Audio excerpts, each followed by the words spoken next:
السلام عليكم أحبتي، مرحبا بكم مع أحداث من مسلسل حكايتي. ما تنسوش البنات تعملوا لايك الفيديو واشتراك في القناة وشكرا لكم مسبقا.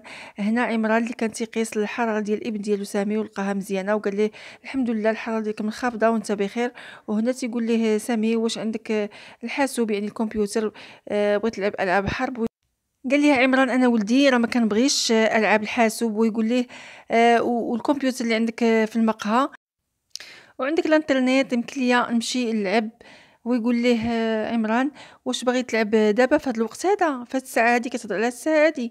هو سامي هو يسكت ويقول ليه عمران واش كتلعب تعرف تلعب لعبه الشطرنج. ويقول ليه سامي لا، ولكن كنعرف لعبة الطاولة يعني القولفازور. هو يقول ليه عمران لا انا ما عنديش لعبة الطاولة. اما في هذا المشهد هذا كنشوفوا جيدة اللي جايه فرحانه وكتقول لها كتقول للمنار فين هما الولاد فين هما الولاد. اجي تشوفي شنو جبت ليهم. شدي مني شدي مني. وكنت جايب واحد الكرتون واحد البلاستيكه عامرين بالاشكال ديال التزيين ديال الشجره ديال راس السنه.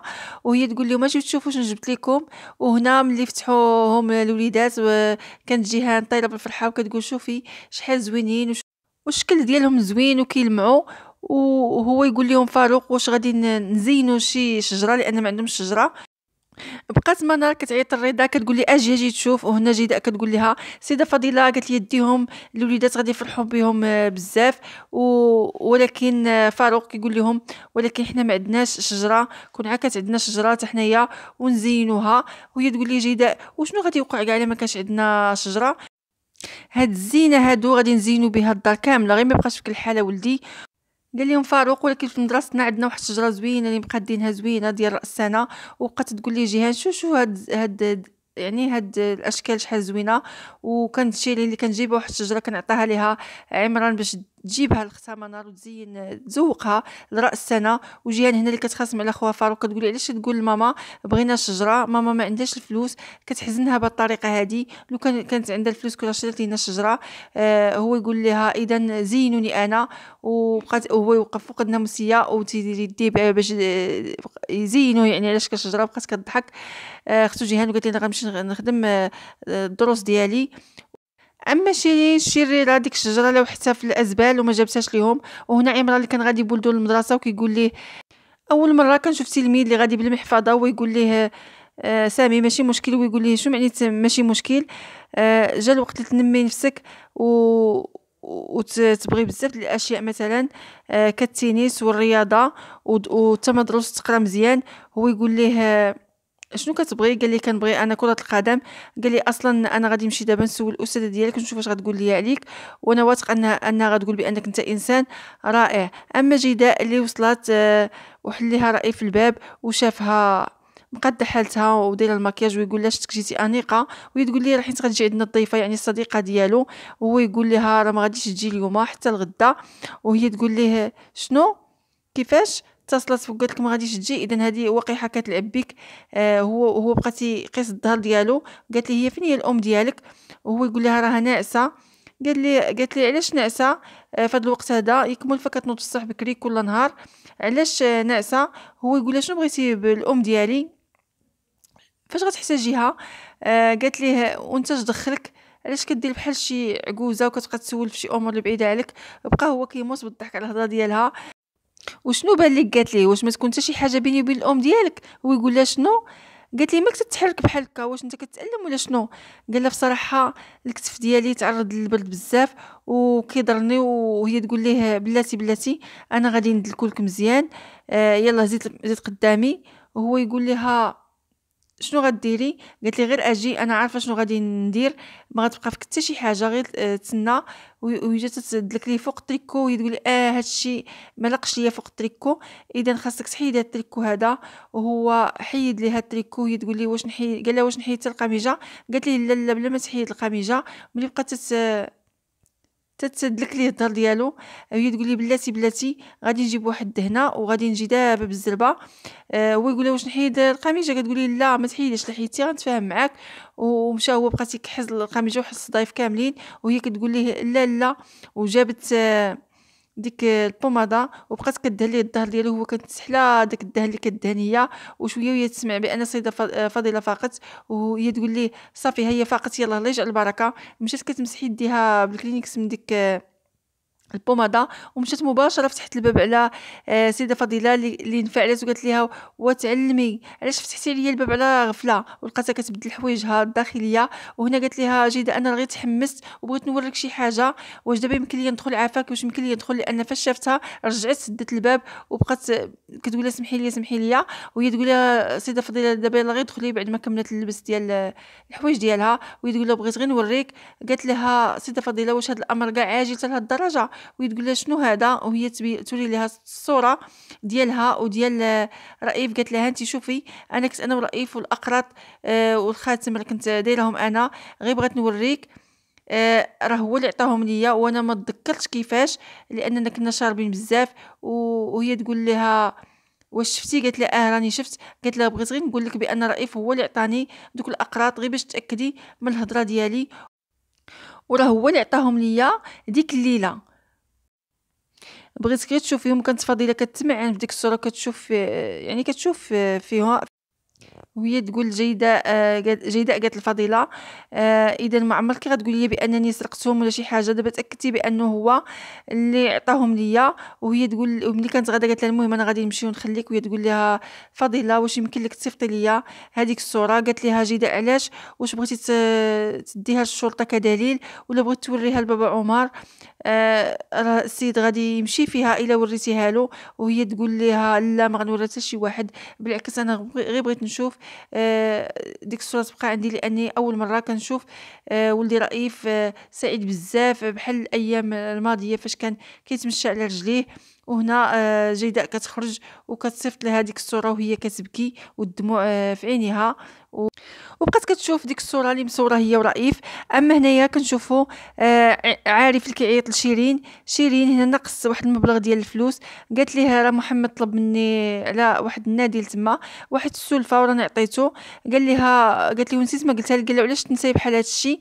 قالت لي هو انت وقف على خدمتك علاش كتأنبني انا؟ قال لها واش غتحاسبيني قالت لي ولكن كيفاش ما تحاسبش انت نفسك؟ كيفاش مشيتي مور مراه مات الزوج ديالها يلاه مات؟ هو يقول لها بما تبقيش تخربقي في الهضره. وهي تقول ليه احنا كنا كنعرفوا بانك انت انسان منحط وما تسوى حتى شي حاجه. لو كان صابر على قيد الحياه لكان هو ومنار تيتسناو الطفل ديالهم الثالث، يعني غتكون حامله. وهو ديك الساعات كينفعل تيقول لها يلاه سيري بعدي مني دركي كمالتك عليا. وهي تقول لي اللي شاف اختي منار يقول انسانه محترمه ولكن هي ضحكت على 3 ديال الرجال في عام واحد. صابر وكريم وحتى انت يا عارف. وهو يقول له واش ما كتحشميش ما كتمليش؟ شنو كتكسبي بهاد الافعال ديالك؟ كل نهار تديري المشاكل، كلشي ولا تيكرهك، كلشي ما تيحملكش، حتى واحد ما كيبغيك غير بالافعال ديالك. يلاه قولي لي شكون هذا اللي كيبغيك؟ حتى من الاب ديالك ما بقاش كيتحملك ولا يتحمل التصرفات ديالك. وديك الوقيته كتدخل قسمت وكتقول ليه مالك اخويا مقلق ياك لاباس؟ واش قلقاتك هادشي اللي الملعونه؟ قال لها بصراحه قال لها لك الله يعطي الولاد بحال هادو مناقص منهم سبحان الله. وبقى باين معصب. هو يقول لها مالكي على جيتي؟ قالت ليه غير بغيت نعرف المكان ديال عمران. هو يقول لها دابا تشوفيه جا. هو يقول لها قالت لي شوف راه المحكمه ديال الرضا راه قريبه. هو يقول لها كيفاش قريبه بزاف؟ انا راه كنت قلت لجيداء بانها باقي ليها شهور. هي تقول ليه واش غادي ندير؟ قال لها غادي تحزن بزاف صراحه. هو يقول لها هي تقول ليه عمران غادي يتحدث مع الاب ديالو غيشوف شنو غيدير واخا ما معلقش امل على داك الاب. وهو يقول لها شوفي ما نقولوا والو حاليا جيدة خليتها تفوت راس السنه بلا ما نحزنوها. في ديك الوقيته كيتذكر بانه تلاقى مع كريم اللي خارج من البنايه ديال المكتب ديال خوها ديال خصو فين كان المكتب ديالها. وتذكر بانه سمع كل شيء. وهو يقول لها واش متاكده بان كريم ما كانش خارج من عندك؟ قالت ليه منين خرجت هاد الهضره عاوتاني؟ لا راه داك الجاكيطه راه قلت لك ديال واحد السيد اخر اللي عنده نفس الاسم ونساه في الغرفه او المكتب ديالي. وديك الوقيته كينقدها يعني كيجي عمران تيقول له واش تعطلت عليك؟ كتقول ليه لا انا اصلا كنت كنتحدث مع خويا. هي تقول لي يلا خويا بسلامه. وكانت غاده هي وعمران وكانوا شاده في يعني شاده في يديها. وديك الوقيته كتذكر فاش كان وقع لها مات لها المولود ديالها اللي كان على وشك الولاده وكانت بنت. فاش حبس السياره كريم اللي كان اصلا هو الزوج ديالها، وكيطلع رئيس العصابه وتيقول ليه اش من نوع من الناس انت، كيفاش عملتي هذا الشيء، علاش شنو درنا لك، علاش درتي هذا الشيء، بعد ما قال ليه داك حافظ رئيس العصابه واش وصلتك الرساله، يعني حنا قتلنا لك المولوده ديالك. وهو يقول ليه انا غنقتلك، وهو يهجم على داك رئيس العصابه وبقى كيضرب فيه. اما منى اللي كانت تصاوب واحد المشكل عندها في لافافو، وسمعت الدقان وتقول بنتها ما تحلي حتى تقولي شكون. ملي قالت شكون كتلقى عارف وكيقول لهم انا جيت، راه جانا شويه البندق من البلده، انا جبتو ليكم. هو يقول لها فين يا ماما؟ قالت لي راه كتصاوب واحد المغسله، يعني شي مشكل عندها في لافافو. هو يقول لها غندخل نشوف. بعد ما عطى الجهه البندق، وفاروق اللي تيقول لها باقا ما ساليت يا ماما.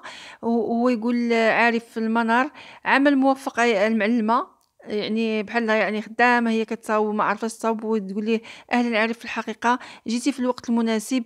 وهي تقول جهه لماماها ماما عارف راه جاب لينا البندق وهي تقول ليه يلا كلوا السناجب. هو يقول لها فاروق حنا ماشي سناجب. وهي تقول لي بصح اذا علاش جاب لكم البندق من البلده؟ وهو يقول لها فاروق ربما الهديه ديال راس السنه هي هذه.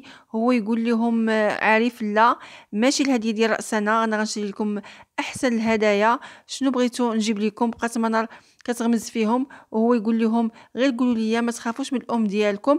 هو يقول لها انت ما تغمزيش الاولاد، خليهم يقولوا لي شنو بغاو. وهي تقول لي جيهان حنا ما بغينا حتى شي حاجه، شكرا اخويا عارف. وهو يقول لي فاروق حتى حنا لا ما بغينا حتى شي حاجه. وهو يقول له عارف جيهان انا عارف كنتي شنو بغيتي، ولكن ما غاديش نقول لك اللي تكون مفاجاه. هو يقول لي فاروق وعارف انا شنو بغيت؟ قال لي لا والله عزيزي فاروق ما عارف. ويلا بغى يقول ليه، وهي تقول ليه ما نرى اجي نغسل لك يديك يلا. وهي تقول عارف جلس انا غادي نسالي وغادي نوجد القهوه. وبقات تيقول عارف جيهان واش عارفه شنو بغى فاروق؟ غير قولي لي شنو بغى عافاك بيني وبينك. وهي تقول لي في الاذن ديالو شنو كان باغي. وهنا منار كتبقى تتخاصم على ولدها، قالت لي الا بغيتو شي حاجه غتقولوها لي انا، الا كنت في استطاعتي غنشريها، ما تبقاوش تطلبوا شي حد. وجدت القهوه وحطاتها.